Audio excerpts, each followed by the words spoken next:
새해 첫날부터 뉴욕과 뉴저지의 근로자 시간당 최저임금이 인상됩니다. 뉴욕시의 최저임금은 $17, 뉴저지준 $15 92센트가 됩니다. 정부가 반이민 정책의 초점을 이민 1세대뿐 아니라 이후 미국에서 태어난 이민 2, 3세대로 그 대상을 확대하고 있습니다. 대법원 심리를 앞두고 있는 이민자 자녀들의 출생 시민권을 겨냥한 것으로 보입니다. 법무부가 반자동 소총 등 일부 총기류 소지를 금지한 수도 워싱턴 DC를 상대로 소송을 제기했습니다. 수정헌법 제2조가 보장하는 시민들의 총기 소지 권리를 침해했다는 주장입니다. 뉴욕주에 이어 뉴저지주에서도 공립교내 스마트폰 사용을 제한하는 법안이 통과됐습니다. 주지사 서명만 남겨놓고 있는데요. 현재 26개 주에서 교실 내 스마트폰 사용을 금지하고 있습니다. 시니어들의 약 과다 복용이 사회적 문제로 떠오르고 있습니다. 메디케어 가입자 6명 중 1명은 8종 이상의 처방약을 동시에 복용하는 것으로 나타나 시니어 건강 관리에 대한 우려가 커지고 있습니다. 이상은 오늘의 주요 뉴스입니다. 시청자 여러분 안녕하십니까? KBN 뉴스입니다. 새해 첫날부터 뉴욕과 뉴저지의 근로자 시간당 최저임금이 인상됩니다. 뉴욕시의 최저임금은 $17, 뉴저지주는 $15 92센트가 됩니다. 캐시 호컬 뉴욕 주지사는 22일, 내년 1월 1일부터 뉴욕시와 뉴욕주의 시간당 최저임금이 50센트씩 일제히 인상된다고 밝혔습니다. 이번 최저임금 인상은 지난 2023년 주의회와 합의한 인상안에 따른 결정입니다. 이에 따라 내년도 뉴욕시와 나소 카운티, 서포 카운티, 웨체스터 카운티의 시간당 최저임금은 현행 $16 50센트에서 $17로 인상됩니다. 뉴욕주 그 외 카운티의 최저임금은 현행 $15 50센트에서 50센트가 인상된 $16가 됩니다. 팁 서비스 근로자의 경우 뉴욕시 기준 현금 급여 $14.15와 팁 크레딧 $2.85를 적용받게 되며 외식업 팁 근로자의 경우 현금 급여 $11.35, 팁 크레딧 $5.65를 적용받습니다. 뉴욕시의 최저임금은 코로나19 팬데믹 기간 $15로 유지됐고 지난해 1월 시간당 $1가 인상되면서 $16가 됐고 올해 1월 또다시 50센트가 오르면서 $16.50가 됐습니다. 뉴욕주 최저임금은 2027년부터 소비자 물가지수와 연동되며 실업률이 증가하면 최저임금 인상은 잠정 중단됩니다. 뉴저지주 최저임금도 내년 1월부터 시간당 43센트 인상된 $15 92센트가 됩니다. 다만 스몰 비즈니스와 임시직 근로자의 최저임금은 현행 $14 53센트에서 $15 23센트로 인상됩니다. 팁 노동자의 경우 $5 62센트에서 $6 5센트로 인상됩니다. 정부가 반이민 정책의 초점을 외국에서 건너온 이민 1세대뿐 아니라 이후 미국에서 태어난 이민 2, 3세대로 그 대상을 확대하고 있습니다. 대법원 심리를 앞두고 있는 이민자 자녀들의 출생 시민권을 겨냥한 것 같습니다. 트럼프 대통령의 최측근인 스티븐 밀러 백악관 부비서실장은 폭스뉴스와의 인터뷰에서 속지주의에 따라 미국에서 태어나면 갖게 되는 출생 시민권에 대해 역사상 최대 사기라고 비판했습니다. 밀러 부비서실장은 불법 이민자는 국경을 넘을 때부터 미국에 해를 끼치는 것이고 여기 있는 동안 매일 법과 제도를 무시하고 우리 규칙을 거역하며 체제를 약탈하는 것이라며 그들의 아이들은 출생시민권이란 사상 최대 사기 덕에 종신토록 무한한 복지를 누리는데 그 수혜자는 결국 외국인 부모가 되는 것이라고 말했습니다. 그는 또 소말리아를 예로 들며 많은 이민자 그룹이 1세대만 실패하는 것이 아니라 후속 세대에서도 문제가 지속한다며 계속해서 복지 비용은 많이 들고 범죄율은 높으며 사회에 동화되지도 못한다고 덧붙였습니다. 에비게일 잭슨 백악관 부대변인도 다수의 외국인이 우리나라에 와 미국 사회에 동화되길 거부하고 그들이 떠나왔던 나라에서 그 나라를 파괴했던 상태를 다시 만들고 있다는 밀러 부비서실장의 지적은 옳다며 우린 그들의 문제가 미국의 문제가 되는 것을 용납하지 않을 것이라고 말했습니다. 이민 2, 3세대를 겨냥한 이 같은 공격은 트럼프 대통령의 출생시민권 금지 행정명령의 합헌성을 대법원이 신속히 심리해달란 트럼프 정부의 요청과 맞물려 제기되고 있다고 뉴욕타임스는 전했습니다. 대통령의 명령은 하급심 법원이 효력을 중지하라고 결정한 데 이어 지난 7월에도 연방항소법원도 출생시민권 금지 정책은 위헌이라고 판단했습니다. 연방대법원은 불법 이민자 등 자녀에 대한 출생시민권 제한의 헌법적 정당성을 심리하기로 했습니다. 제이디 벤스 부통령이 이민자의 급격한 증가가 미국 사회의 결속을 저해한다고 지적했습니다. 새롭게 들어온 사람이 너무 많으면 그들이 올바른 사람이라도 나라를 상당히 변화시킨다는 점을 인정해야 한다고 강조했습니다. 벤스 부통령은 영국 매체 언허드와의 인터뷰에서 조 바이든 전 행정부의 친이민 정책에 대해 너무 많은 사람을 너무 빨리 받아들였다며 이런 상황은 내가 사랑하는 이 나라의 사회적 결속을 파괴하는 결과를 초래할 수밖에 없다고 말했습니다. 이어 숫자가 훨씬 적었고 미국 문화에 잘 동화할 수 있는 이들을 선택하기 위해 노력했다면 사람들이 도대체 무슨 일이 벌어지고 있는 거지라고 말하며 주위를 둘러보는 일은 없었을 것이라고 지적했습니다. 그는 새롭게 들어온 사람이 너무 많으면 그들이 올바른 것을 믿고 근본적으로 좋은 사람일지라도 이 나라를 상당히 변화시킨다는 점을 인정해야 한다고 생각한다고 강조했습니다.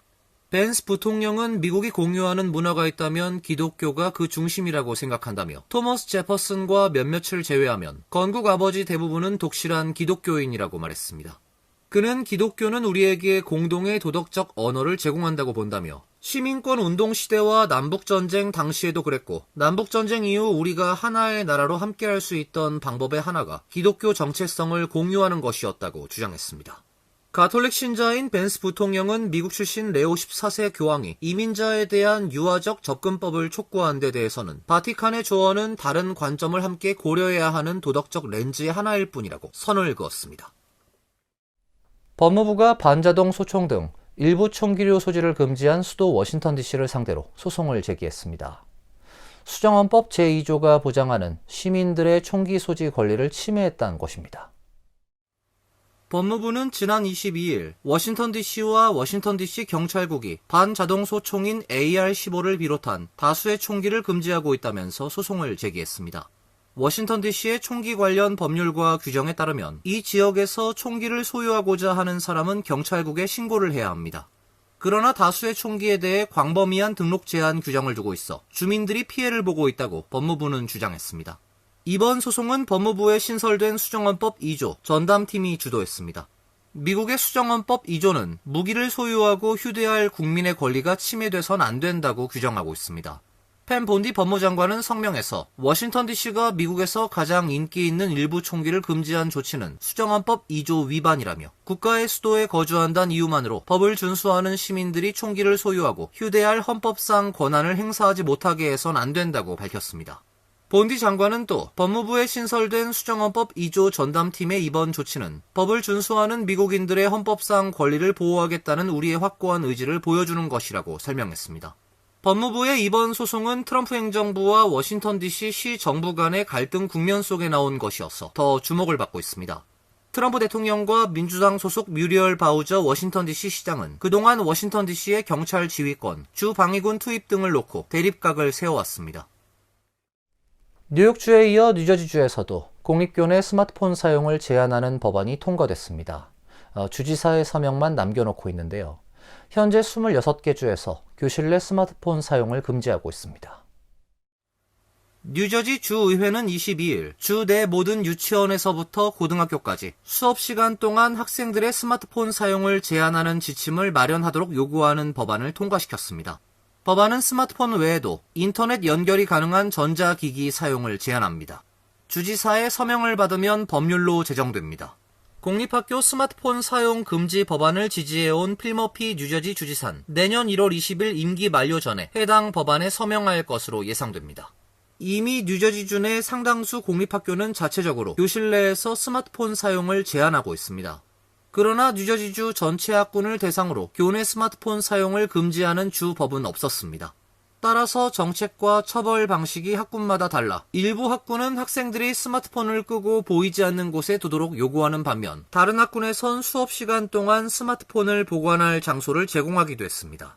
이번에 주의회를 통과한 법안에 따르면 주교육국은 각 지역교육위원회가 공립교학생들의 스마트폰 사용에 대한 정책을 개발할 수 있도록 통일된 지침을 마련해야 합니다. 다만 학생의 건강 문제나 특별한 사유로 인해 스마트폰 등을 사용해야 할 정당한 이유가 있을 경우 예외를 허용할 수 있도록 할 방침입니다. 스마트폰 사용 금지법은 전국적으로 확산하고 있습니다. 현재 26개 주에서 공립학교 교실 내 스마트폰 사용을 금지하거나 제한하도록 하는 법률 또는 정책을 시행하고 있습니다. 뉴욕주의 경우 지난 9월부터 교내 휴대전화 사용을 전면 금지하는 벨투벨 정책을 시행하고 있습니다. 구리 가격 급등으로 미 전역에서 대담한 구리전선 절도 범죄가 잇따르고 있습니다. 자동차 지붕 위로 올라가 전화선을 자르거나 대낮에 맨홀을 열어 구리전선을 뜯어가기도 합니다. 절도범들은 훔친 구리를 수백 달러에 판매하지만 그로 인한 복구 비용은 수천 달러에 달하는 것으로 알려지고 있습니다. CNN에 따르면 도로와 교량의 조명이 꺼지고 911 긴급 전화가 연결되지 않으며 전선 교체 비용이 소비자에게 전가돼 공공요금이 오르는 등 구리값 상승으로 인한 예상치 못한 여파가 미국 전역에서 나타나고 있습니다. 통신 인터넷 업계 단체인 NCTA는 지난해 6월부터 올해 6월까지 1년간 미국 전역에서 국내 통신망을 겨냥한 공격이 15,000건을 넘었고 대부분 구리 절도가 원인이라고 밝혔습니다. 이로 인해 950만 명 이상이 피해를 입었습니다. JP 모건에 따르면 올해 구리 가격은 신규 데이터 센터 건설 급증과 트럼프 행정부의 추가 관세 부과 우려로 사상 최고치를 기록했습니다. 미국 내 구리 가격은 올해만 30% 이상 올랐습니다. CNN은 구리 전선 절도 범죄의 주요 발생지 가운데 하나로 꼽히는 로스앤젤레스는 올 여름 월드컵과 2018년 올림픽 개최를 준비하고 있지만 도시 곳곳에선 기본적인 조명 유지조차 어려운 실정이라고 전했습니다. 시와 유틸리티 기업들은 매년 수백만 달러를 들여 피해를 복구하고 있습니다. 2022년 건설한 6스트리트 브릿지는 길이 약 3,500피트의 로스앤젤레스 랜드마크로 밤이면 LED 조명이 색을 바꾸며 빛나지만 절도범들이 약 38,000피트에 달하는 구리 전선을 훔쳐가면서 250만 달러의 피해가 발생했습니다. 또 로스앤젤레스 전역에서 가로등 정전은 고질적인 문제가 됐습니다. 2017년 이후 절도와 기물 파손으로 인한 정전은 10배나 증가했습니다. 전문가들은 절도범들은 훔친 구리로 수백만 달러를 벌 수 있지만 그로 인해 발생하는 복구 비용은 수천 달러에 달한다고 지적했습니다. 시니어들의 약 과다 복용이 사회적 문제로 떠오르고 있습니다. 메디케어 가입자 6명 중 1명은 8종 이상의 처방약을 동시에 복용하는 것으로 나타나 시니어 건강 관리에 대한 우려가 커지고 있습니다. 월스트리트 저널은 메디케어 가입자 4,600만 명 중 760만 명이 최소 90일 이상 8종 이상의 약을 동시에 처방받고 있다고 보도했습니다. 10종 이상의 약을 함께 복용하는 시니어는 390만 명, 15종 이상을 동시에 복용하는 시니어는 42만 명에 달합니다. 전문가들은 5종 이상의 약을 동시에 복용하는 경우 약물 오남용 가능성을 염두에 두고 반드시 전문의와 상담할 필요가 있다고 조언합니다. 문제는 상당수의 시니어가 다약제 복용에 따른 부작용보다 심리적 안정감을 더 크게 느낀다는 점입니다. 전문의들은 당뇨, 고혈압, 고지혈증 등 만성 질환을 앓는 시니어가 5개 이상의 약을 동시에 복용하면 정신 혼미나 낙상 위험 등 부작용이 나타날 수 있다며 성분이 다른 약물이 동시에 체내에 퍼지면 오히려 건강을 해칠 수 있다고 경고했습니다. 또 다약제 복용으로 건강이 악화되고 이를 해결하기 위해 다시 약을 늘리는 악순환에 빠질 수 있다고 덧붙였습니다. 실제로 다약제 복용 시니어는 본인도 모르는 사이 어지럼증, 인지 저하, 근육 이완 등의 부작용이 있는 진통제나 수면 유도제를 동시에 복용했을 가능성이 높습니다. 월스트리트 저널은 시니어 약 14만 7천 명이 3가지 이상의 성분이 포함된 약물을 동시에 복용하고 있다고 전했습니다. 해당 시니어들은 인지 능력 저하와 어지럼증으로 인한 낙상, 골절 등 사고 위험에 노출되어 있다는 지적입니다. 이어서 간추린 소식입니다. 연방의회가 예산 협상을 지연하고 있는 가운데 또다시 셧다운 가능성이 점쳐지고 있습니다. 폴리티코는 상원 지도부가 한 달 넘게 추가 셧다운 방지를 위한 임시예산 지출 방안을 협의해왔지만 합의를 이루지 못하고 2주 동안 휴회에 들어갔다고 보도했습니다. 상하원 공화당과 민주당 지도부는 아직 계류 중인 9개 예산 법안의 세부 내용을 둘러싼 협상조차 시작하지 않고 있는 점이 가장 큰 걸림돌입니다. 그동안 상원 지도부는 하원의 자금 조달 패키지를 진정시키려 노력했으나 실패했고 상원은 1월 초에 협의를 다시 시작할 예정입니다. 현재 예산은 오는 1월 30일까지만 집행되도록 돼 있어 날짜를 넘기면 다시 연방 정부는 셧다운 상황에 놓이게 됩니다. 아마존은 북한인으로 의심되는 사람들의 입사 지원서 1,800건 이상을 차단했다고 밝혔습니다. 아마존의 최고 보안 책임자 스티븐 슈미트는 링크드인 게시물에서 북한 공작원들이 도난당했거나 위조된 신분을 이용해 원격 근무 IT 직종에 지원하려 했다고 밝혔습니다. 슈미트는 그들의 목표는 대개 간단하다며 고용돼 급여를 받고 임금을 정권의 무기 개발 프로그램 자금으로 다시 돌리는 것이라고 말했습니다. 이러한 추세가 IT 업계 전반, 특히 미국에서 대규모로 발생하고 있을 가능성이 높다고 덧붙였습니다. 뉴욕시 보건국은 지난해 신생아 이름 탑10을 발표했습니다. 가장 인기 있는 이름은 남아의 경우 노아, 여아의 경우 미아가 차지했습니다. 남자아이의 노아는 지난 2016년부터 2023년까지 1위를 차지했던 리암을 제치고 1위에 올랐으며, 여아 이름 미아 역시 2017년부터 2023년까지 1위를 차지했던 엠마를 제치고 1위를 기록했습니다. 남아는 노아, 리암, 이든, 데이빗 순이었으며, 여아는 미아에 이어 엠마, 소피아, 레아 순으로 인기가 많았습니다. 뉴저지 한인회는 보도자료를 통해 내년 1월부터 시작되는 32대 한인회 출범을 앞두고 현 31대 한인회가 이달 말까지 모든 인수인계 절차를 마무리할 예정이라고 밝혔습니다.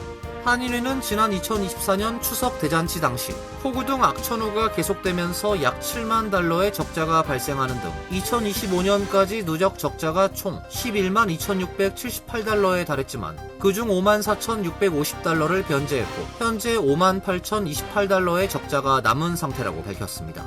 이대호 회장은 회칙에 따라 현 회장이 임기 종료와 함께 개인적으로 전액 변제하고 연말까지 인수인계까지 모두 마칠 예정이라고 밝혔습니다. 환율과 증권 소식입니다.